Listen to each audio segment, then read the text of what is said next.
Hi, my name is Daniel Hopsicker. Welcome to Mohammed Atta and the Venice Flying Circus. I'm standing in front of the Venice, Florida airport. There is a massive conspiracy going on right now in Florida to cover up what happened on these runways before September 11th.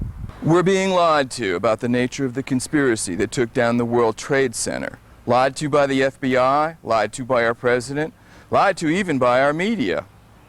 For example, PBS's Frontline documentary on September 11th began with this line: 19 hijackers moved through Europe and America unnoticed.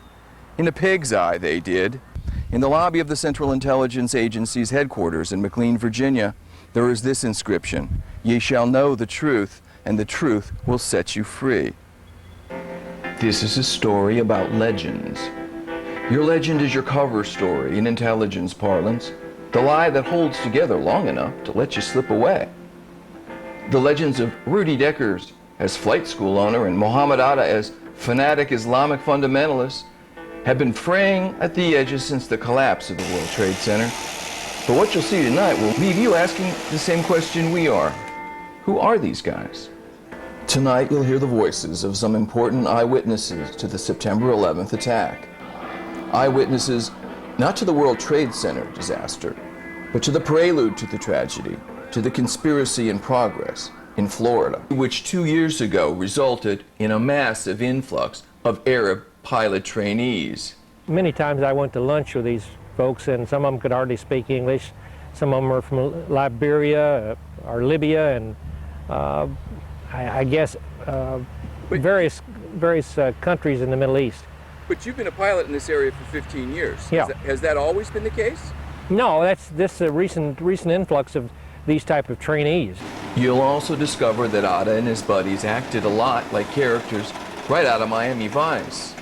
They were loud, you know, making comments at the hand on the table, this kind of thing. We're talking $200,000. We have to answer to the family. I thought it was mafia. And you'll learn that the man largely responsible for this massive influx, flight school owner Rudy Deckers, is not who he pretends to be. What I heard was just that he had a backer in Naples that was backing him financially. That the money that he had, that he, in a sense, flaunted, was not even his money.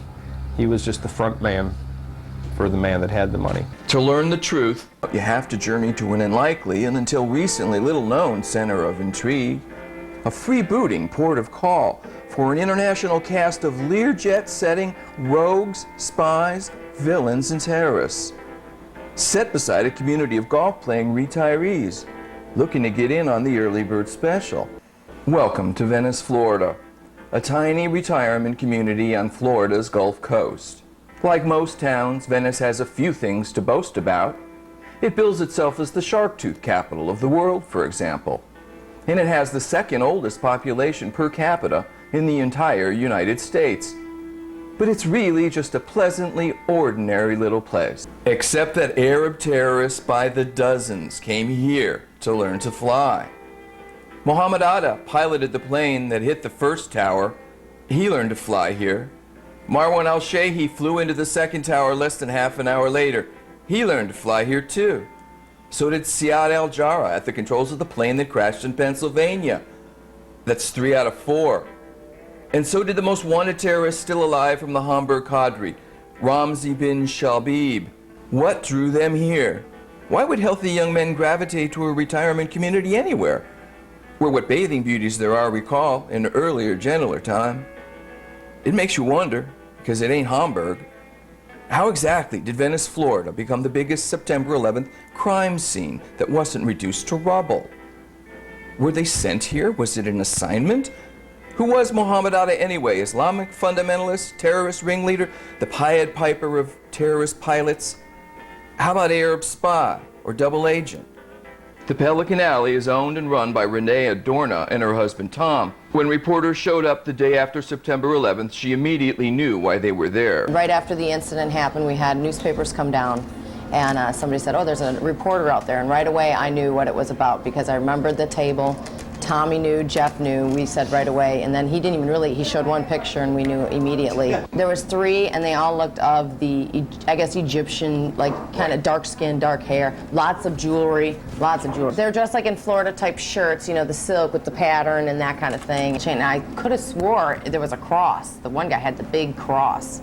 You know, the big gaudy gold cross thing, I thought. But I'm not sure now. But I know it was just he had the big watch on. When you saw pictures afterwards, did you recognize all 3? One? No, just one. I only recognized one of them. The Atta, I guess is his name. Atta, the ringleader? Yeah. The guy, yeah. the guy with the 1,000-yard stare. Right. He barely spoke a word to me, but when I'd come over, I'd be like, geez, what's his problem? Because he had that really mean look on his face all the time, like he was very unhappy. So you know, I keep hearing yeah. that. So I mean, he never really spoke. And then the other guy was a heavier set guy who did all the talking, you know, with me anyway.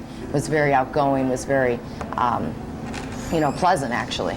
So. And who was Atta arguing with? The big guy. The heavy set guy. Mm-hmm. And actually, the big guy was actually yelling at the other guy. Atta and his young sidekick weren't arguing over the proper interpretation of the Quran. They were loud, you know, making comments at the hand on the table, this kind of thing. We're talking $200,000. We have to answer to the family.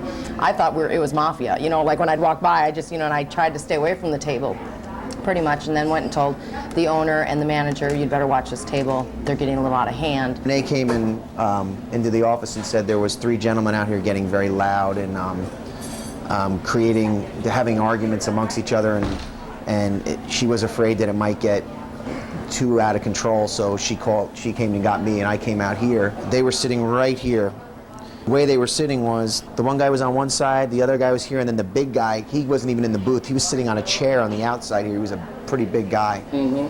And he was doing most of the talking and just kept talking and saying stuff to them, and kept hearing about money and things about money.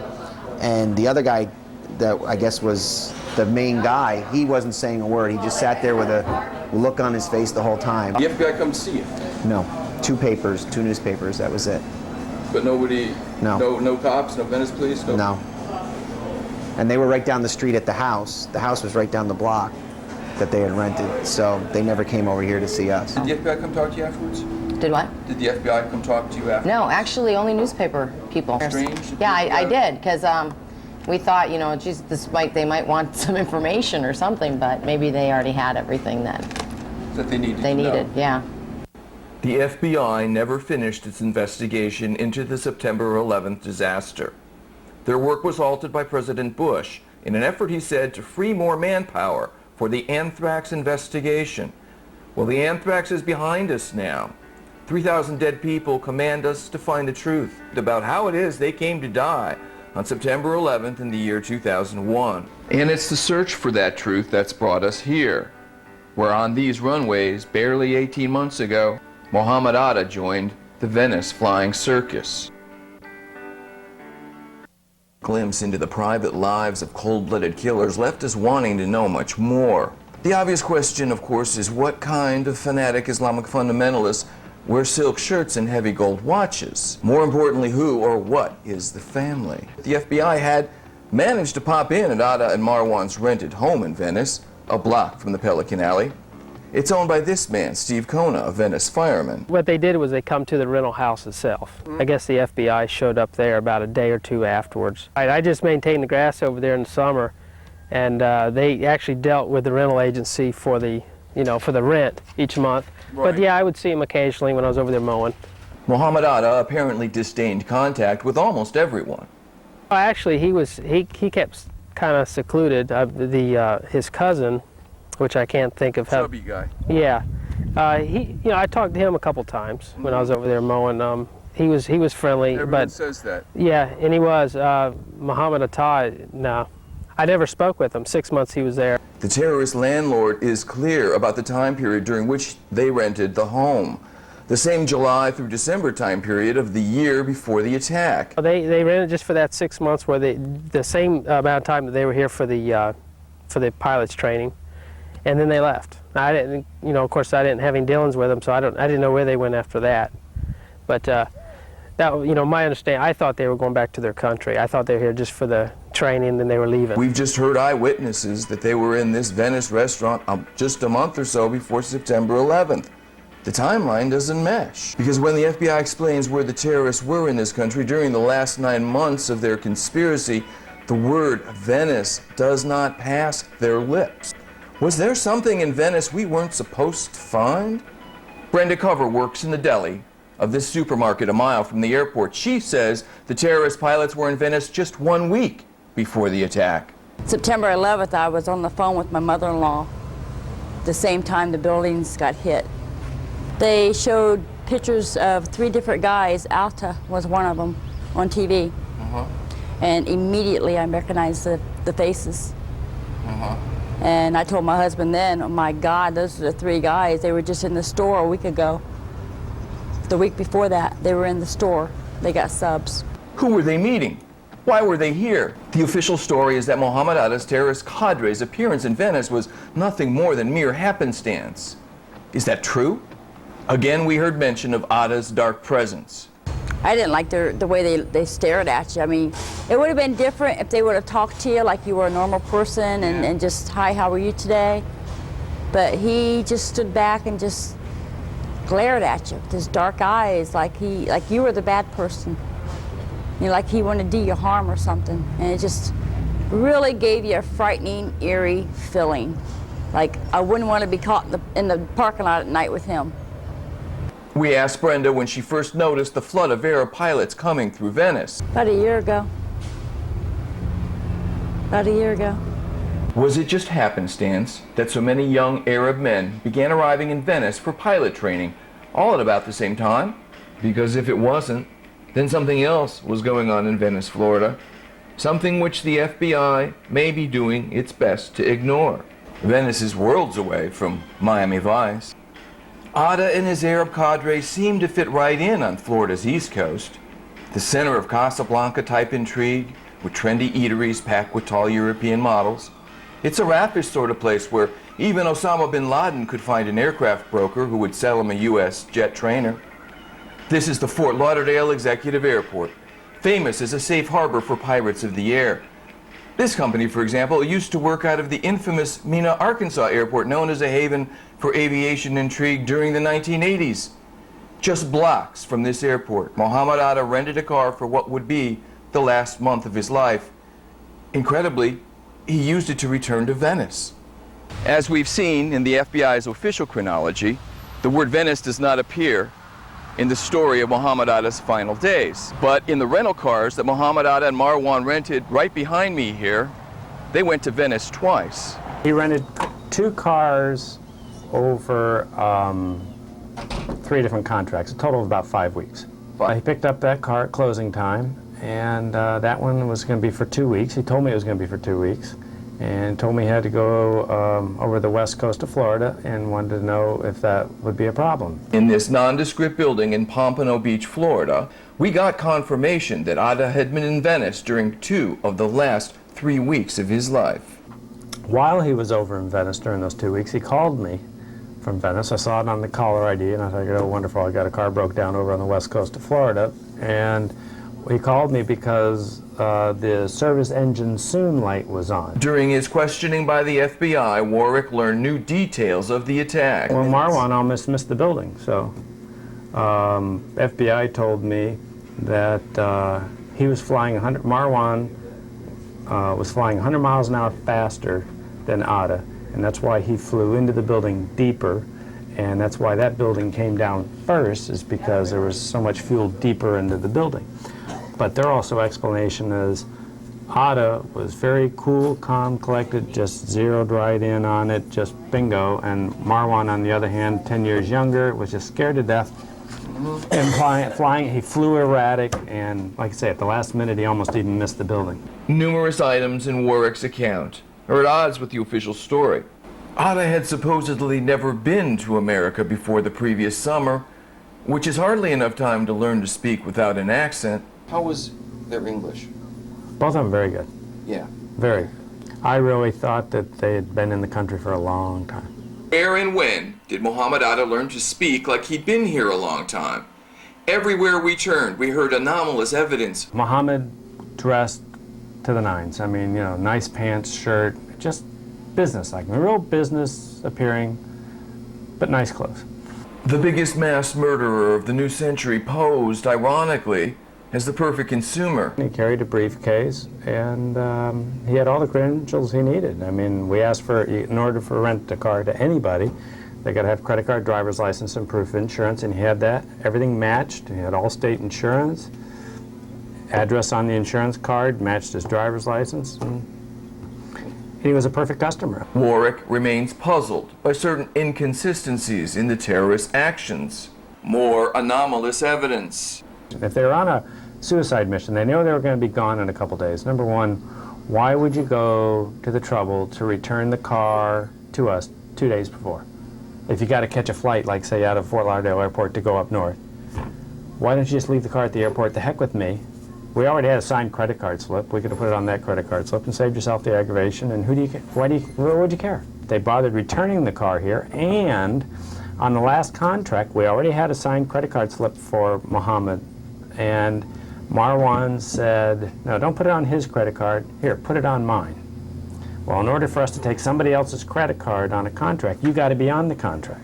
So that means he had to give us his driver's license, and he had to sign everything. No problem. He gave us his driver's license, got on the credit card, tore up Mohammed's credit card slip, charged it on Marwan. I mean, what all does this make if you're going to be dead in a couple days? What difference does all this make? Warwick, too, noticed a high tide of suspicious characters. I have given them a lot of names because this last year I've had a lot of people that after this 9/11 I go, whoa, what about that? Remember that customer? And what about that customer? So 3 young guys that just prior to September rented a car from me for 3 months, and to me they fit the description of anything that Mohammed was up to. I mean, why would they spend $900 a month to rent a car from me? What would they be up to? Why were they here? As with almost everything else about September 11th, Bradley Warwick's story has a twist. We asked him how Mohammed Atta had found his tiny agency. How did they find you? Their credit, you know? Oh, it's out of the phone book. Yeah. But in the Bell South Yellow Pages, there is, alas, no listing for Warwick's. More anomalous evidence. Neither is his company listed at the Florida Division of Corporations. But we did discover several IRS liens he has outstanding. Maybe that's why we weren't too surprised when he told us he's worked with the FBI before. I've been involved with other FBI situations in the past. For the last 6 weeks of his life, terrorist ringleader Mohammed Atta left the jazzier precincts of the Miami area to journey across the state to a retirement community with the second oldest population in the entire U.S., Venice. Did Mohammed Atta have a secret preference for blue-haired widows over tall European models? If he did, it'd be a big surprise. Atta frequented this Sarasota strip joint, conveniently located next to a nearby dog track. A young man with money to burn, Mohammed Atta enjoyed very un-Islamic lap dances here, and also at places like the Pink Pony Strip Club in Daytona Beach, and the Olympic Garden, a grind joint on the seedier end of the strip in Las Vegas. Stuffing $20 bills into the panties of topless dancers must be frowned on, don't you think, by fundamentalist Saudi mullahs? But it wasn't all seedy strip clubs. When not ogling infidel flesh, Atta had a taste for the finer things as well, like hanging out at Harry's Bar in New York, for example, where he preferred a table near the piano. We can see someone, an Arab spy, for example, having a preference for a table near the piano at Harry's Bar. But an Islamic fundamentalist? 3 nights before the attack, Mohammed Atta, Marwan Shehi, and Siad El-Jarrah drank at this Fort Lauderdale bar. It gained immediate notoriety. Federal agents flashed pictures of the terrorist pilots who just a day earlier had demolished the World Trade Center to the manager Tony Amos and Patricia Adrisi, the bartender. We were able to recognize both gentlemen, Amos said. Atta drank Stolichnaya vodka for 3 straight hours, the bartender remembered. Marwan al-Shehi was drinking rum. They were very rude, she said. They didn't want to pay the bill. When asked if they could afford the $48 bar tab, Atta pulled out a thick roll. Mohammed said he worked for American Airlines and he could pay the bill, she told reporters. The guy Mohammed was drunk, Amos said. A week later, Amos changed his story. Mohammed Atta drank nothing stronger than cranberry juice that evening at Chuckham's Raw Bar, night manager Tony Amos now said. He was sitting quietly by himself. Take a look at this picture. Do you think the restaurant manager changed his story because he mistook Atta for someone else? We wanted to ask him, but when we stopped by, neither he nor bartender Idrisi were there any longer. The current bartender, before she realized she'd said too much, indicated their leaving was somehow 9/11 related. Life in Venice must have been hell for someone with Atta's jet-set tastes. Atta must have chafed. No wonder everyone ragged on his bad attitude. But was Venice his choice? Why did Mohammed Atta and so many other 9/11 principals come here? His 3 trips to Venice in the last 6 weeks of his life must have been business. Who was he meeting? Local law enforcement officials indicated to us that they too would like to know that answer. And that's when our search led us to begin looking into this man, flight school owner Rudy Deckers, responsible 2 years ago for an influx of literally hundreds of Arab pilot trainees. This then is the central dramatic question to our story, to the tragedy of September 11th. Did Arab men just wander up and down the Gulf Coast of Florida as easily as if they'd been listening to Tom Petty albums all their lives? Or were they assisted by a global network? If they were, Rudy Deckers would be the place to look. In the aftermath of the tragedy, Deckers was everywhere on television, portraying himself as just an innocent businessman, victimized by the perpetrators of one of history's greatest crimes. Is he? The first thing we heard about Rudy Deckers came from a female researcher who called to tell us he sounded phony to her in his television appearances, that there was something odd about him. Was it female intuition? He sounded sincere enough to us. This morning at 7 o'clock, I heard what happened, and the first thing I questioned myself was if I would have known. I would kill him by my own bare hands. If I have a Muslim coming in right now, I think that I'm going to be a human being and tell him, get the hell out of my property here. The day that all this occurred, we felt very, very sad, like all the other Americans. Deckers isn't American, he's Dutch. And his response to pass the buck on to unnamed underlings sounds a little rehearsed. How was it that you first came in contact with these men? I have heard yesterday from my own police, because I don't have contact with every student that walks in, that these 2 individuals came in July in 2000, checked our facility, said that they were flying in another facility in Tampa. They were not happy at that facility. They came back after a couple of days and decided that they wanted to fly with us. That seems a simple, straightforward chronology. But compare it with the words of the chief flight instructor at Jones Aviation in nearby Sarasota, Florida, who tells another story altogether. It was on or about June of, would have been 2000. They came up from Huffman Aviation. It's not our policy normally to enroll students from other schools. It has to pretty much be an exception. And in their case, I did make an exception for the reasons they gave me. Deckers said terrorist ringleader Atta was already an experienced pilot when he arrived at Huffman Aviation. So were they learning to fly from square one, essentially? No, Mr. Atta had a private pilot license already, and I see he, if I pronounce right, he had only a few hours. They did a private pilot license with us, single-engine commercial and multi-engine commercial. But we soon heard this statement totally contradicted. More anomalous evidence. Atta was already a pilot. He already had a private pilot's license. Isn't that right? Not when he came here. No. He was close to getting a private license. He had 3/4 of the course complete. The same course that Marwan was taking. Yeah. But but there was no discernible difference in training skills and skills events between the two? Between the two, Atta was the better pilot of the two, but both of them, I mean, looking at them both as 2 students learning together, where they were in the curriculum when they came here, they should have been a lot further along. The FBI, we learned, had known about terrorist training at Rudy Deckers Flight School for some time, which probably accounts for their swift response. The FBI visited you just a few hours ago and confiscated some records. Can you tell us about that? It was yesterday, 2:30 a.m. They called my managers here in Venice and wanted to see 2 files.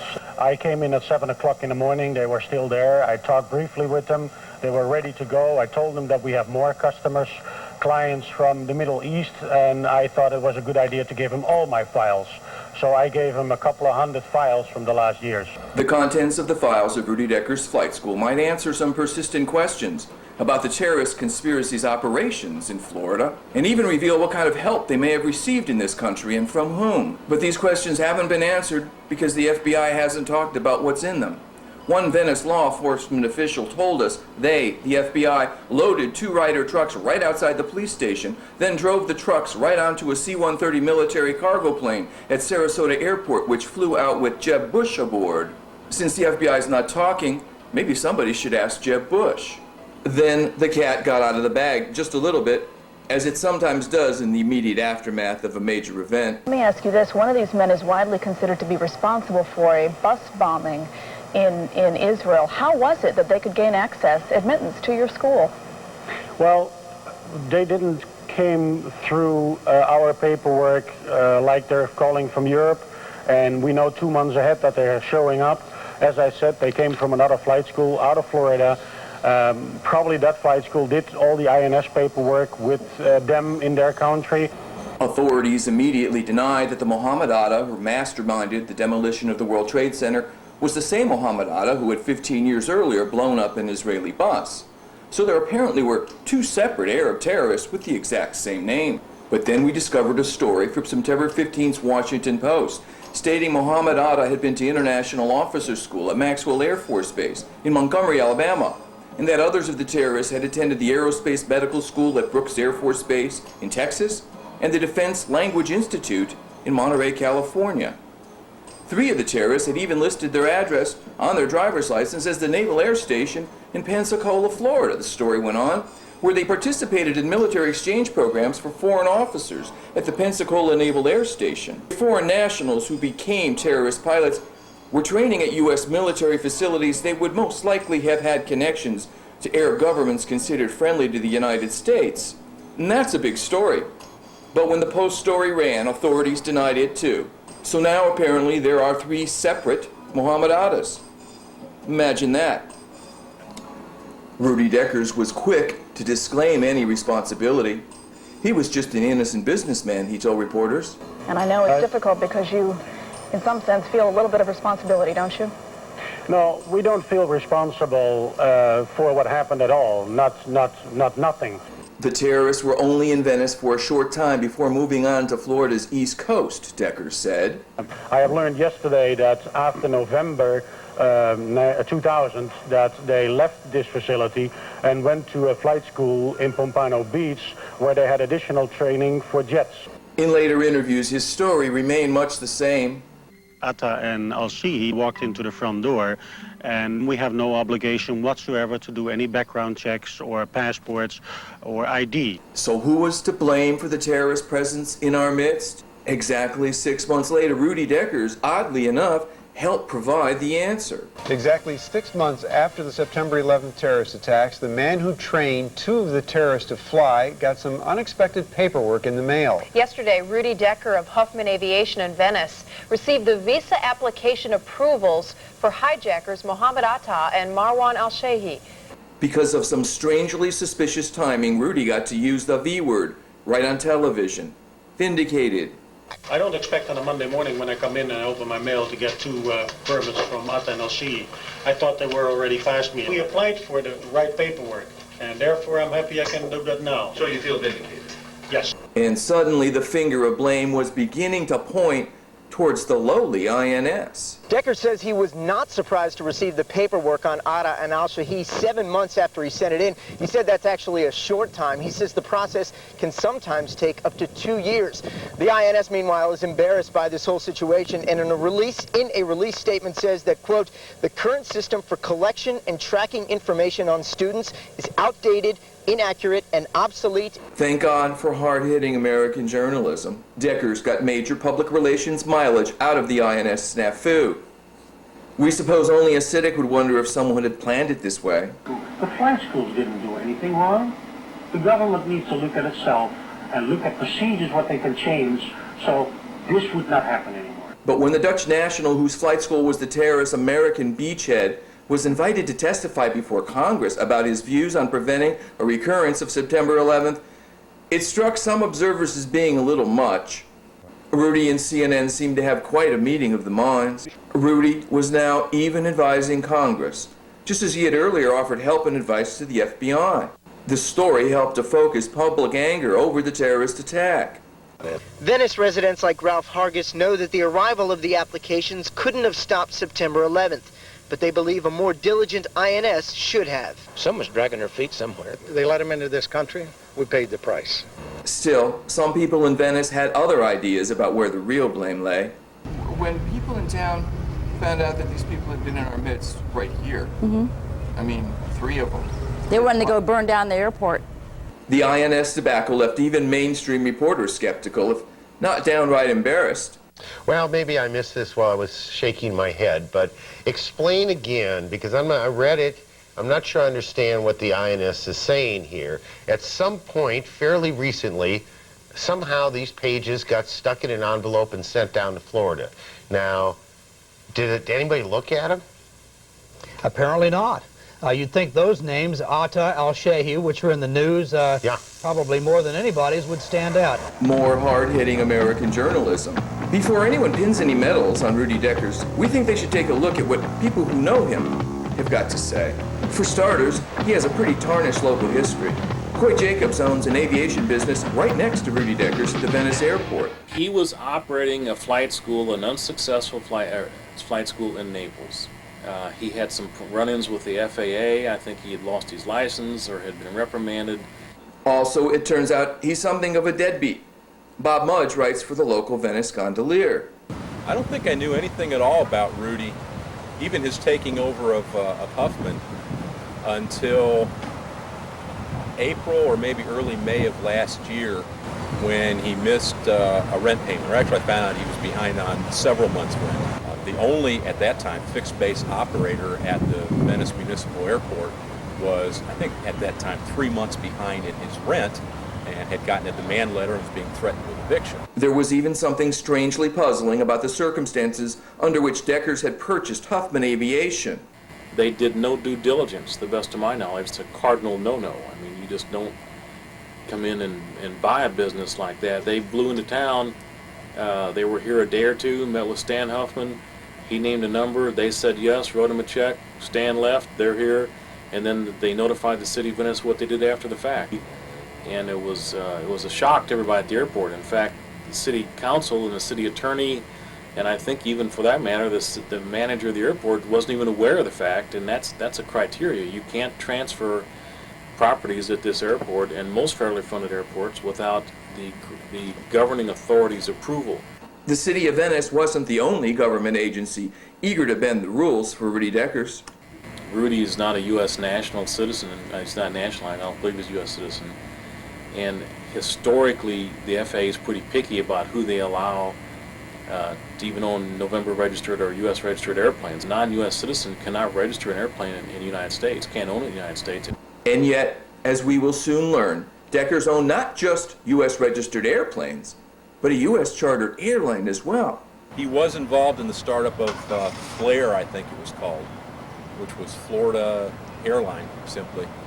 And I know he had a lot of problems with that. I think it was briefly in service, but Flair's period of service was pretty brief. There's a level beyond which we don't really go into for a lot of reasons. We don't have the staff. Stories get beyond our scope.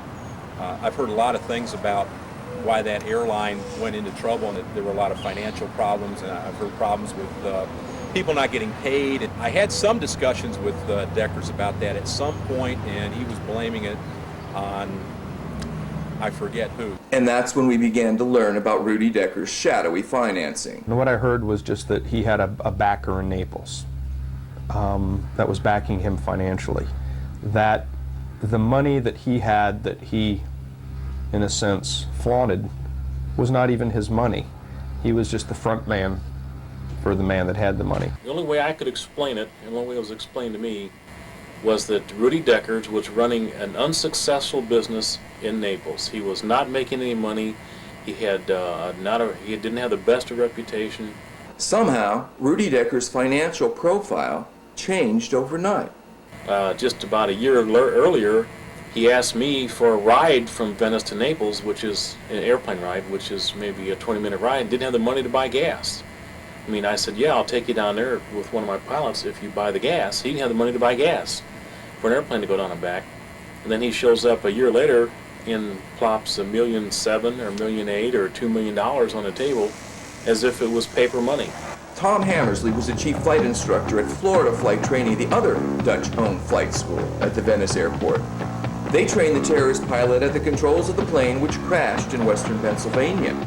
I know that he wanted to buy out everybody on the block, so to speak, and have a monopoly on the airport. That was one of his goals. And I really didn't see it as anything else but a Dutchman with a French complex called a Napoleon complex. So 2 Dutch nationals had purchased flight schools at the Venice airport in the year before the terrorists began to arrive. Local observers thought that was one Dutch boy too many for coincidence. It's kind of odd because the only other flight school in town is owned by Arnie Kuthoff, and he's Dutch. I mean, the odds of that are pretty slim. And each of those flight schools was purchased in the same year, a year before the terrorists showed up. About the same time period, yeah.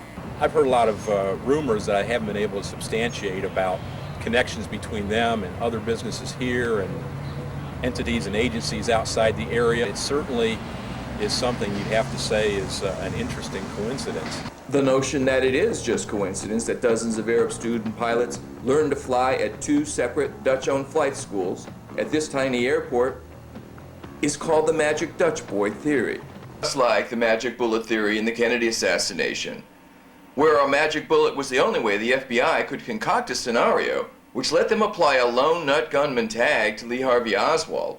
The FBI's explanation of the conspiracy leading to the September 11th disaster only flies through similarly twisted logic. Consider both pilots who guided planes into the Twin Towers of the World Trade Center trained at Dutch national Rudy Decker's Huffman Aviation, which he had purchased the year before the terrorists began to arrive. The terrorist duo practicing touch and goes on Florida's Gulf Coast were soon joined by a third student terrorist pilot, Siad El Jarrah, the Lebanese national, at the controls of the plane which crashed in western Pennsylvania, making it a terrorist trifecta out at the Venice airport. He trained at the Florida Flight Training Center, newly purchased by yet another Dutch national. 2 Dutch boys buying adjacent flight schools, which shortly thereafter get overrun by terrorists as one damn Dutch boy too many, one Southern lawman told us. It's untidy. Making this even more suspicious is the fact that both Deckers and Kuthoff insist they only met in Venice. Turns out they're lying. I was also the chief flight instructor down at Florida Flight Training Center, which is on the Venice airport. It's at the opposite end. And I knew Rudy Deckers. My former employer, Arne Kuthoff, and Rudy Deckers are both Dutch. They go back a long time. We wanted to ask Arnie Kuthoff about this, but when he visited his flight school, he tried to threaten us. It didn't work. You're lucky to sit where you're sitting, because right now if you sat in Rudy's office, you wouldn't be. One common link between the 2 men is a German national named Pascal Schreier, who recruited students for both men in, are you ready for this? Hamburg, Germany. I know Pascal Schreier. I mean, I worked with him as part of Florida Flight Training Center. He's a German boy and did a lot of recruiting students over in Europe, sending them over to Arne. The 2 Venice Dutch boys run supposedly competing flight schools, but strangely, Pascal Schreier has been in business with both of them. According to the French newspaper Le Monde, Swiss police questioned Osama bin Laden's older brother, Yeslam, a key figure in the family's business empire, because one of his companies, Avcon Air Charter, just happened, as they say, to have offered flight training to clients at the Venice flight schools attended by some of the hijackers. I asked them specifically what their goals were, and they said they wanted to learn to fly so that they could go fly for Saudia. For people coming from that part of the country, Saudia would be the premier airline of the Middle East. Why haven't we read about this in America's so-called free press? Why are we still accepting at face value the word of a man of such clearly dubious character? Deckers, for example, was recently forced to settle a lawsuit for sexual harassment filed by an 18-year-old girl.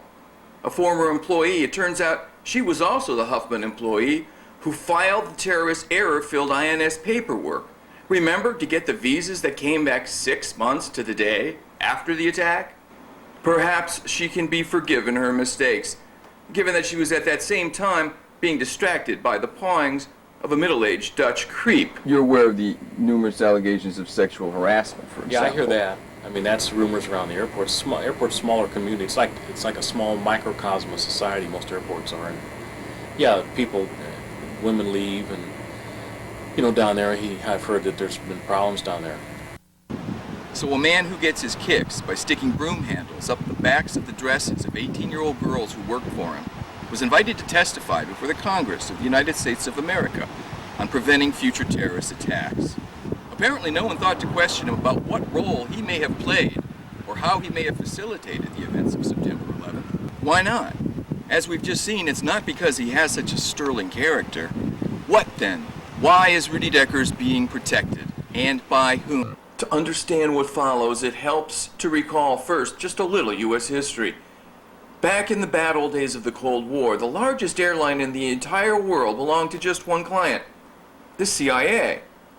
The agency operated its airline under literally hundreds of names, constantly shuffled.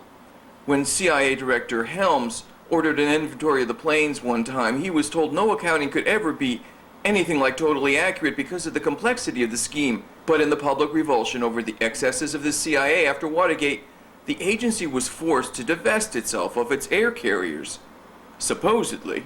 But something like it still goes on today. Take a look at Florida Air. At the same time that Rudy Deckers was getting humiliating coverage as a deadbeat in the local newspaper, he was also launching a commuter airline. There aren't many people behind on their rent who have the luxury to think about new airlines now, are there? Deckers had a partner in Washington State. His name was Richard Bolke. He owned Harbor Air, called the Navy's airline because it serviced the big Whidbey Naval Air Station in Oak Harbor, Washington.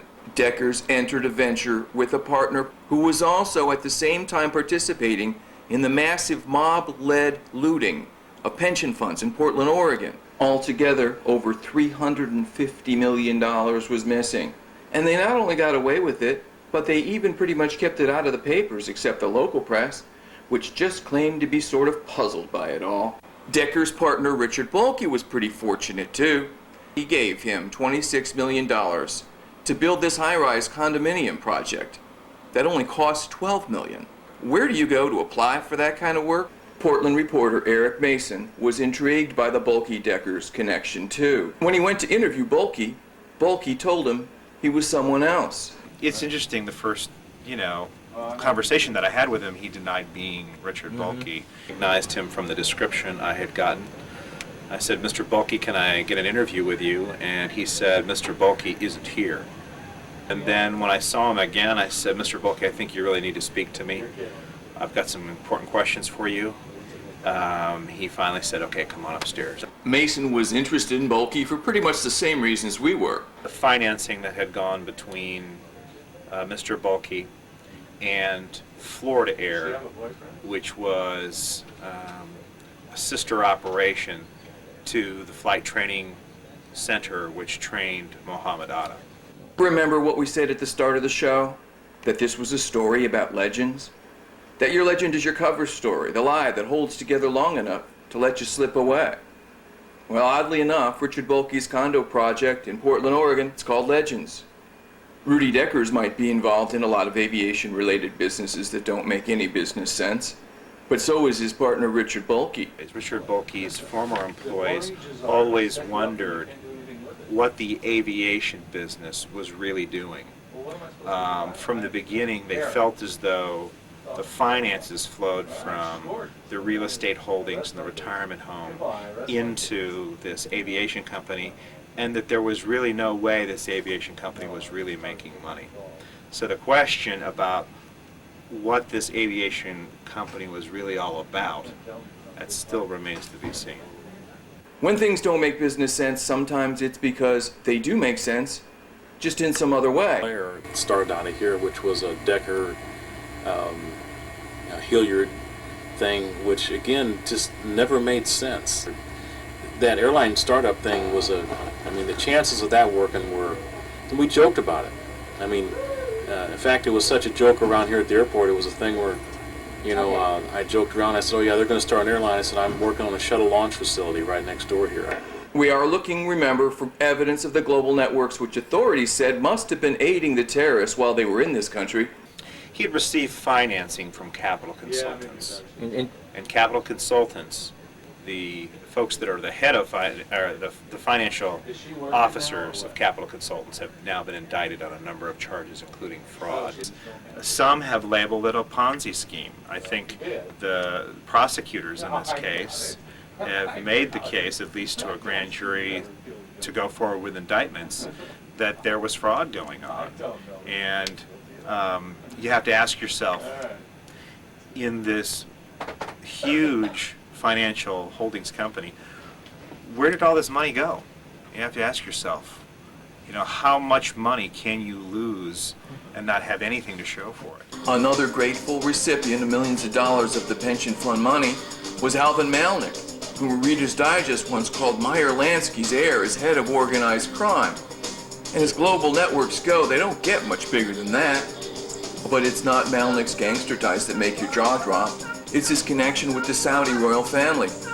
A Jewish gangster, Alvin Malnick's son, is married to the daughter of Prince Turki, a leading prince of the Saudi Arabia kingdom's founding family, who lived in this swank Miami condo project, the Cricket Club, at Malnick's invitation. The Saudi prince not only blessed the marriage, but regularly works with the U.S. organized crime associates. One knowledgeable observer told us he would frequently send his private 747 to Florida to pick up Malnick and his associates so they could conduct business on the plane away from prying eyes. Malnick also owns what law enforcement sources call the biggest mob hangout south of New Jersey, the Forge, which attracts what one investigator called men with big cigars and women with tiny resumes. In front of the Senate Banking Committee hearings about the terrorist money trail and the aftermath of the September 11th disaster, Assistant Attorney General Michael Chertoff said, "Frankly, we can't differentiate between terrorism and organized crime and drug dealing."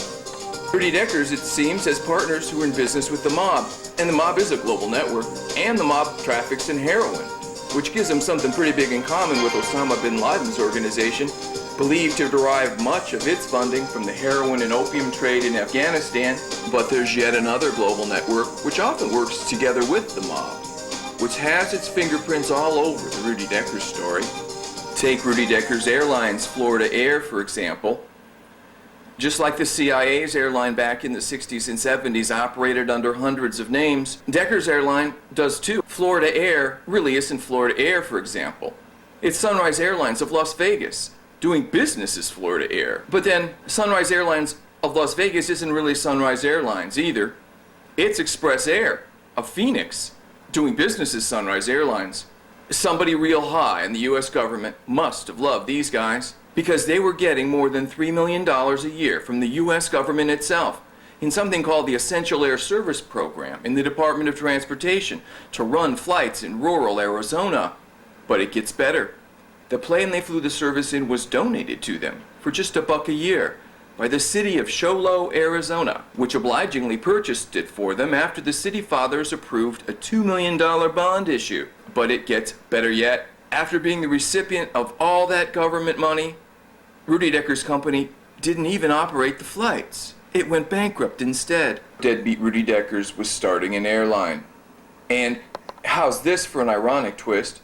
Who should line up to provide him with his very first celebrity endorsement? But Florida Secretary of State Katherine Harris. We all remember her. At this point, we wondered, is it just us? Did anyone else see what we were seeing? Well, yes. There is a lot of uneasiness about Rudy Deckers in Venice, Florida, especially among people who know him. I think in a lot of ways he's very ambitious.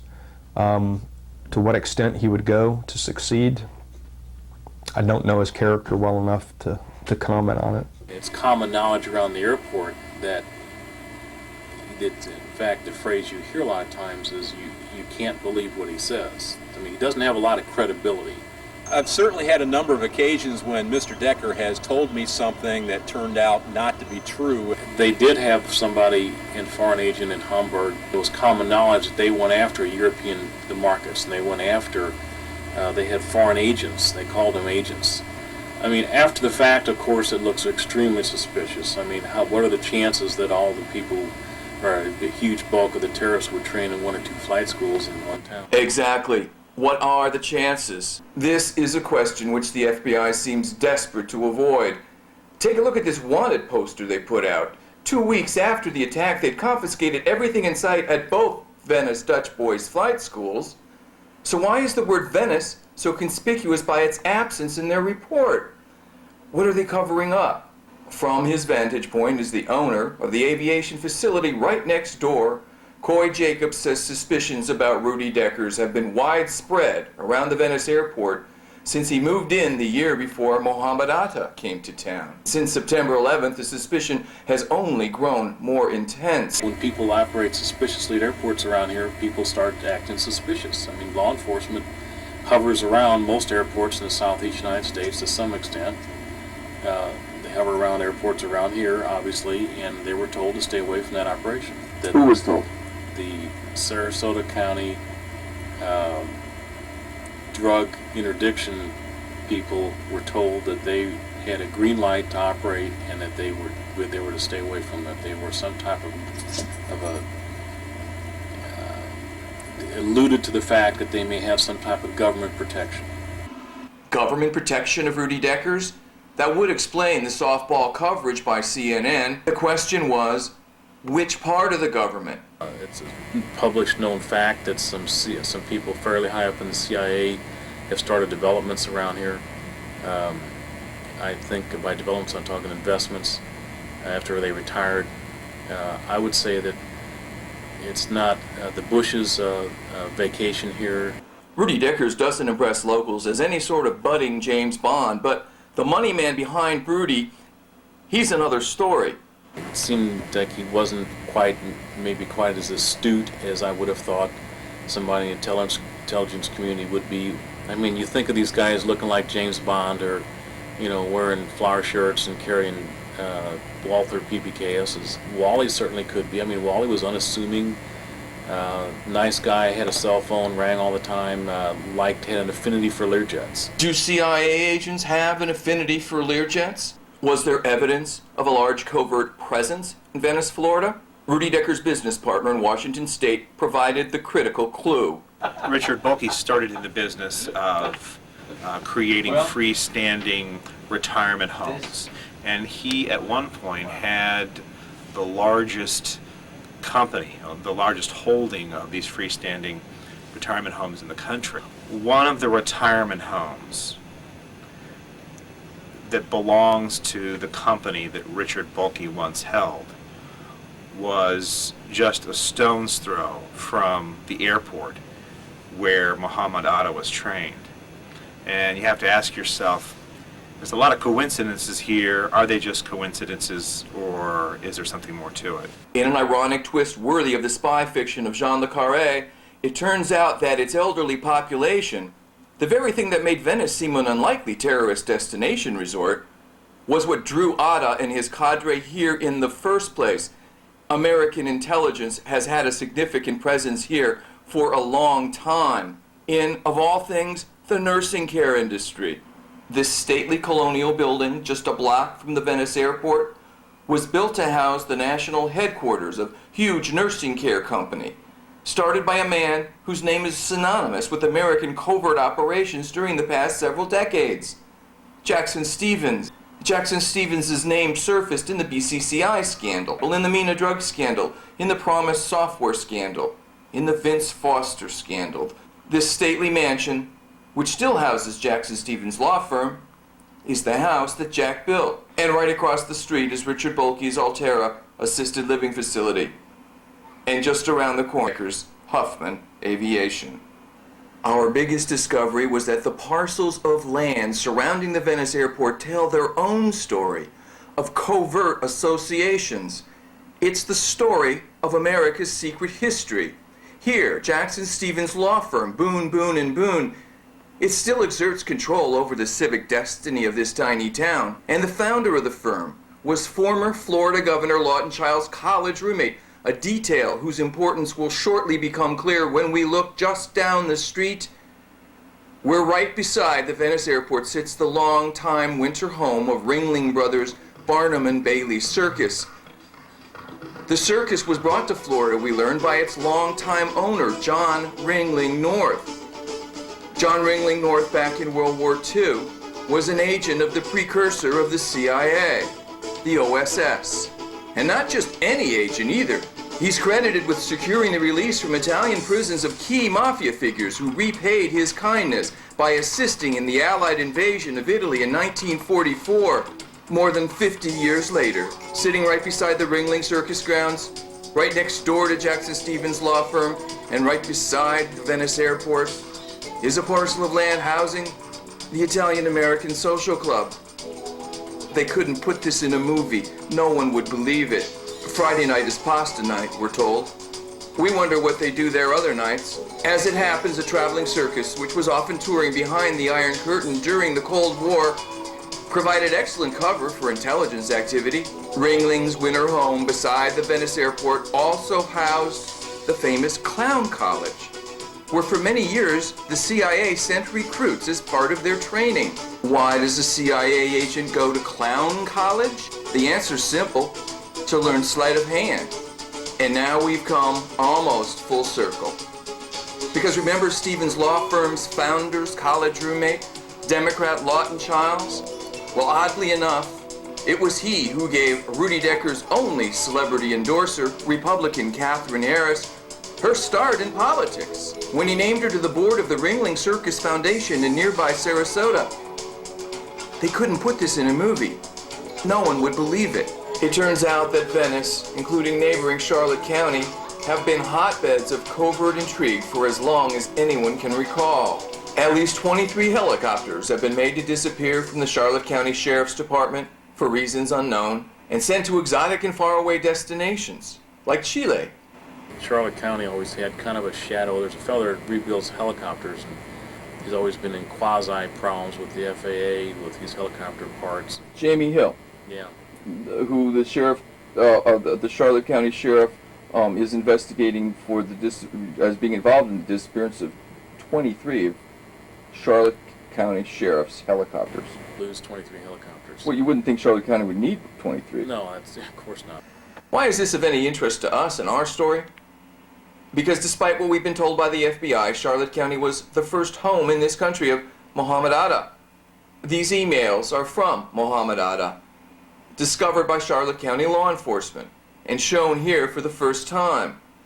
They reveal that Atta was sending email correspondence to people who appear to have been working for U.S. defense contractors, like Virtual Prototype, whose website says the firm helped prototype avionics for the F-15 jet fighter, the F-22 Raptor, the B-2 bomber, and the Apache Longbow. We discovered that Rudy Deckers provides regular maintenance to an airline based at Charlotte County Airport, Carib Air, owned by Dietrich Reinhardt, a notorious Iran-Contra operative. Reinhardt also has the distinction of being business partners with the man suspected of making all those helicopters disappear. Deckers does work for a notorious CIA proprietary air carrier with a particularly blemished past, including blemishes like having its aircraft seized at the infamous Mena, Arkansas airport, and being accused by government prosecutors of having used its planes to ship drugs worth billions of dollars into this country. Finally, yet another Iran-Contra operative, Frank Moss, is a conspicuous presence here too. He owns this vintage DC-3. It's painted to look like an airborne ark, which has been sitting at the airport since its seizure 2 years ago. As it happens, our old friend Barry Seal's pals have their fingerprints all over operations in and around Venice, Florida. We knew that Rudy had a lot of money behind him. We knew he had a lot of money backing it. I think common sense should prevail. And I think if you're a thinking person and you have common sense, I think that you examine the person making a statement and see if there's any reason for any falsehoods to erupt. And I think that it's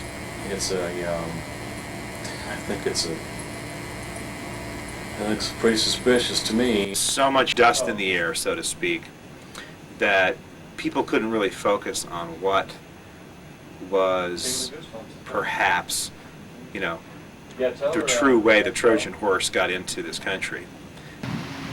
In a world where the truth was something more than an inconvenient annoyance, there might be signs at the edge of this town reading "Welcome to Venice, home of the Trojan horse." We don't live in that kind of world. Maybe we never will. We've just presented an hour's worth of anomalous evidence pointing to the existence of a conspiracy to keep the American people in the dark about the true nature of the tragedy that darkened all our doorsteps last September, we could easily show you several hours worth of anomalous evidence more. But this is the point of the show where we let down our journalistic guard, where I tell you what I think. I think that there's only one thing worse than having to watch human beings jump out of 100-story windows in 2s and 3s holding hands. And that's having to watch it and then having your government lie to you about who did it and why. I think that the brutal reality of American life as we enter the 21st century is the same as that which faced the citizens of Rome almost 2,000 years ago, when they looked on with despair at the swaggering and corrupt Praetorian Guard that had made a mockery of their once proud republic, and asked out loud the question that echoes down to us across the centuries: who will guard the guards?